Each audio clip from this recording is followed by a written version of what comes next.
मास का भरपूर लाभ लेना चाहिए।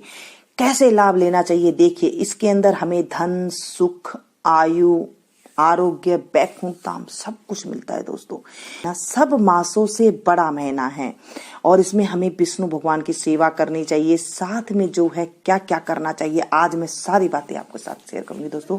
सबसे पहले तो जल्दी उठ के इसमें स्नान करना चाहिए। स्नान करने का एक ही है, चाहे आप व्रत कर सके या ना कर सके, लेकिन अगर आप जल्दी उठ के नहा लेते हैं तो आप समझ लीजिएगा कि आप महीने का पुण्य जो है मिल जाएगा।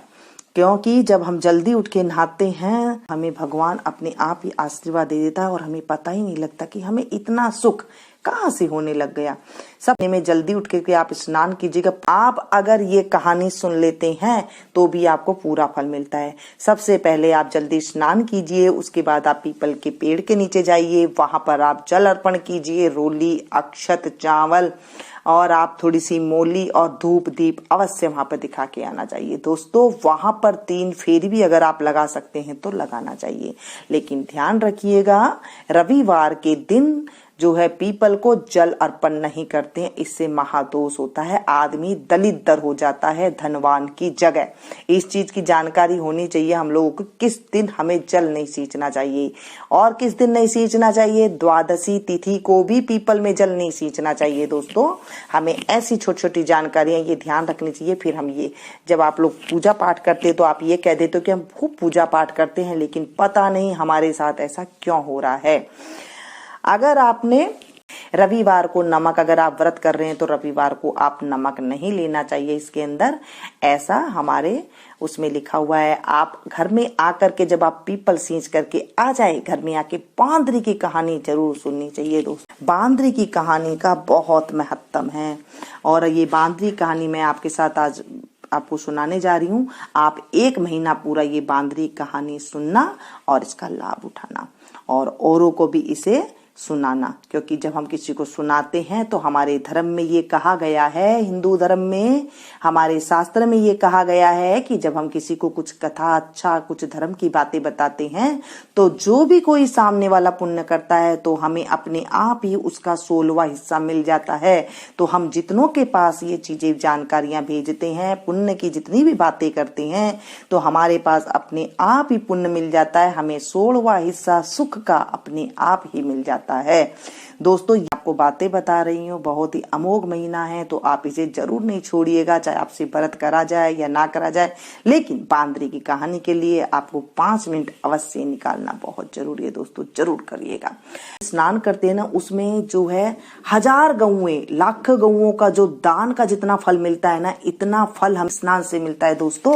हमें क्या चीज देनी चाहिए, बैरा जरूर देना चाहिए, जो पानी का मटका होता है ना, मिश्री के कुंजे देना चाहिए। कुंजे आते हैं वो आपको जो मिठाइयों की दुकान होती है वहां पे मिल जाते हैं, और उसको ढक्कन में रखकर कुंजे को उसको ढक दे और उसके बाद ढक्कन में चीनी, रुपया, दक्षिणा जरूर डाले। जो पानी का मटका होता है उसके ऊपर ये आप जरूर रखिए। चावल, दाल, चीनी, घी, नमक, आटा, सब्जी, आम, बेल, ककड़ी, हरा नींबू, कमल, केला और सब तरह के फल व लकड़ी के पंखा, दूध, दही, छाछ, लगा हुआ पान, ठंडे आंवले का मुरब्बा, पहनने के सब प्रकार के वस्त्र, तकिया, चटाई, चादर, छाता, जूता, खड़ाऊ आदि सब प्रकार के चीजों को देनी चाहिए। प्याऊ भी लगवानी चाहिए। दान करने की बहुत सी चीजें हैं दोस्तों। अगर आप किसी को दान देने की, जौ पीपल का दान करना चाहिए, जौ का आटा देना चाहिए, शहद में तिल मिलाकर देना चाहिए, महात्म सुनना चाहिए और भगवान की पूजा करनी चाहिए। दान की तो दोस्तों कितनी भी कही जाए कम है, जितना भी आपकी हैसियत है उतना दान आप जरूर दे। हो नहीं सके तो एक बिस्किट का पैकेट दे दे, ना हो सके तो आप एक सीधा निकाल दे, मतलब एक थाली में आटा, नमक, चीनी ये भी मिला करके आप दे सकते हैं दोस्तों। इतना इसका पुण्य होता है। तो आज मैं आपको कहानी सुनाने चलिए शुरू करते हैं। एक राजा था, वह सुबह जल्दी उठकर महीने में गंगा जी में नहाता था और कहता था कि मेरे से पहले कोई भी गंगा जी में नहीं नहाए। एक बंदरिया थी जो रोज राजा से पहले नहा लेती और पीछे राजा को नहाने जाता था। जब राजा ने पानी हिलता हुआ देखा और बिखरा हुआ देखा तो उसने पहरा बिठा दिया। सिपाहियों से कह दिया कि मुझसे पहले कोई भी नहीं नहाना चाहिए। गंगा जी के किनारे एक पेड़ था, उसके ऊपर बंदरियां बैठी रहती थी। डाली के सहारे उतरकर गंगा जी में नहा लेती और पेड़ पर जाकर बैठ जाती। उसे एक दिन सिपाही ने देख लिया। उसने देखा कि जब अंधेरे में उन्हें कुछ भी नहीं दिखता और उन्हें नींद आ जाती तो वह बंदरियां उस समय गंगा जी में नहाती। सिपाही उसको पकड़कर राजा के पास ले गया और कहा, ये बंदरियां आपसे पहले नहाती है। राजा ने प्रण किया हुआ था कि यदि कोई औरत मेरे से पहले नहाएगी तो मैं उसके साथ विवाह कर लूंगा। राजा ने बंदरिया से विवाह कर लिया, धर्म मानने लग गया। इसे बंदरिया के बच्चे होने की आशा हो गई। पूरा महीना हो गए। जब बंदरिया ने पूछा, मेरे बच्चा होएगा तो मैं किसे जगाऊंगी? राजा बोला, महल में एक घंटी बंधवा दी और कहा, जब तेरे दर्द हो तू घंटी हिला देना, फिर आकर मैं तेरा सारा इंतजाम करवा दूंगा। राजा ने कई रानियां थी, उन्होंने उस बंदरिया से पूछा, ये घंटी किसने बांधी है? तब वह बोली, राजा जी ने बांधी है, मेरे बच्चा होगा तब मैं बुलाऊंगी। एक रानी ने कहा, जरा बजा कर तो दिखा, राजा आएगा कि नहीं। बंदरिया ने घंटी बजा दी। राजा आया। जब पूछा, घंटी क्यों बजाई? तब बंदरिया बोली, रानी ने कहा था बंदरिया के बच्चा होने लगा तो उसने घंटी बजाई, राजा नहीं आया। फिर रानियों ने बंदरियों से पूछा कि मेरे बच्चा कैसा पैदा करूं?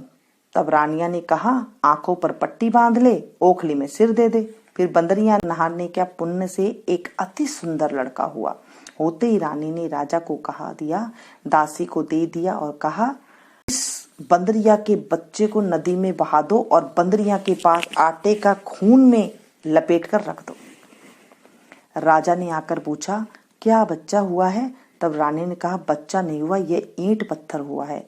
फिर राजा ने संतोष कर लिया कि रानियों को बच्चा नहीं होगा तो इसलिए इसके भी क्या होगा। इधर उधर दासी बच्चे को फेंकने लगी तो उसके नदी में नहीं फेंका गया। कुम्हार मिट्टी का बर्तन बना रहा था, उसके अंदर रखकर आ गई। कुम्हार और कुम्हारी खुदी हुई मिट्टी लेने गए तो देखा तो बहुत सुंदर बच्चा सो रहा है। तब कुम्हार अपनी पत्नी से बोला, हमारे बच्चा नहीं है, इसलिए भगवान ने हमें बच्चा भेजा है, यदि तू पाल ले तो अपने घर ले चले। कुम्हारी बोली, ले चलेंगे, अपनी खातिर ही भगवान ने भेजा है। कुम्हारी ने उसको पाल पोस कर बड़ा कर दिया। लड़का रात दिन पढ़ने लगा। वह कुम्हार मिट्टी का हाथी बनाकर बेचा करता था। एक दिन लड़का बोला, पिताजी मेरे को भी हाथी घोड़ा दो, मैं इससे खेलूंगा। फिर हाथी घोड़ा ले जाकर कुएं पर बैठ गया। लड़के को सारी बात का पता लग गया कि मैं बंदरिया के हुआ था और रानियों ने मुझे मारने के लिए दासी को दे दिया था। कुएं पर दासियां पानी भरने के लिए आई तो वह दासियों को देखकर बोला, मेरा मिट्टी का हाथी घोड़ा को पानी पिला दो। तब दासियां बोली, मूर्ख, कभी मिट्टी का हाथी घोड़ा भी पानी पीता है क्या? लड़का बोला, मूर्ख कहीं बंदरिया के भी ईंट पत्थर पैदा हुआ है क्या? दासियों ने जाकर रानी से कहा, एक कुम्हार का लड़का है, उसने हमें यह बात कही और घड़े पर कांकरी मारकर फोड़ दिया। तब रानी ने जहर का लड्डू तैयार किया और कहा, ये लड्डू उस लड़के को खिलाओ। दूसरे दिन वे दासियां उस लड़के को वह लड्डू खिलाने गई तो भगवान ने उस लड्डू को गोंदगिरी का लड्डू बना दिया। अगले दिन दासियों ने आकर देखा कि वह मरा नहीं है और खेलता फिर रहा है। इस पर रानी रूठ कर सो गई। राजा ने आकर पूछा, रानी क्यों सो रही हो? तब रानी ने जवाब दिया, कुम्हार को अपनी बस्ती से निकाल दे। राजा ने कहा, ये क्या कड़वा बोलती हो? पर रानी ने जिद करके कुम्हार को निकलवा दिया। कुम्हार जंगल में रहने लगा। वहां वह लड़का बोला, पिताजी मेरे को 108 करवे और 108 गोले बना दो। वह ठंडे ठंडे घड़े भरकर बैठ गया। गणगौर के लिए मिट्टी लेने के लिए बहुत सारी लड़कियां आई। राजा की साहूकारनी भी आई और बगीचे में बैठकर खेलने लग गया। खेलते खेलते प्यास लग गई। ये लड़कियां उस लड़के से बोली, हमें पानी पिला दो। वह लड़का बोला, मेरे पास तो गोलियां हैं, इन्हें खाती जाओ चली आओ और मेरे पीछे फिरती जाओ। फिर कई लड़कियां ने कहा, मैं तेरी गोली नहीं खाऊं, हमें प्यास लग रही है, तू खा ले। वह लड़की आगे आकर बैठ गई। लड़कियां एक एक करके गोली खाती गई और ठंडा पानी पिया और उसके चारों तरफ फिरने लगी। सब लड़कियां ने पेट में गर्व रह गया। लड़कियां मिट्टी लेकर घर गई तो पीछे उनके बाप ने ब्याह का साया निकलवाया तो सावा ना निकला, पर उसने कहा इनका ब्याह तो हो जाना चाहिए। बाद में लड़कियों में से किसी का जी घबराए तो कोई रोटी नहीं खाए, कोई उल्टी करे। फिर सबने उनसे पूछा, तुम्हारे ये क्या हो गया? मुझे तो पता नहीं, मैं तो मिट्टी लेने गई थी।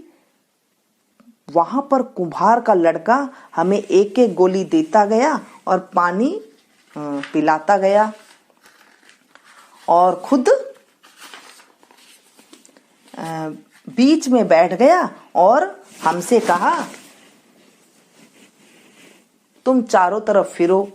यह बात सुनकर सबके बाप कुम्हार के लड़के के पास गए और बोले, हम अपनी लड़कियों का ब्याह तेरे साथ करेंगे।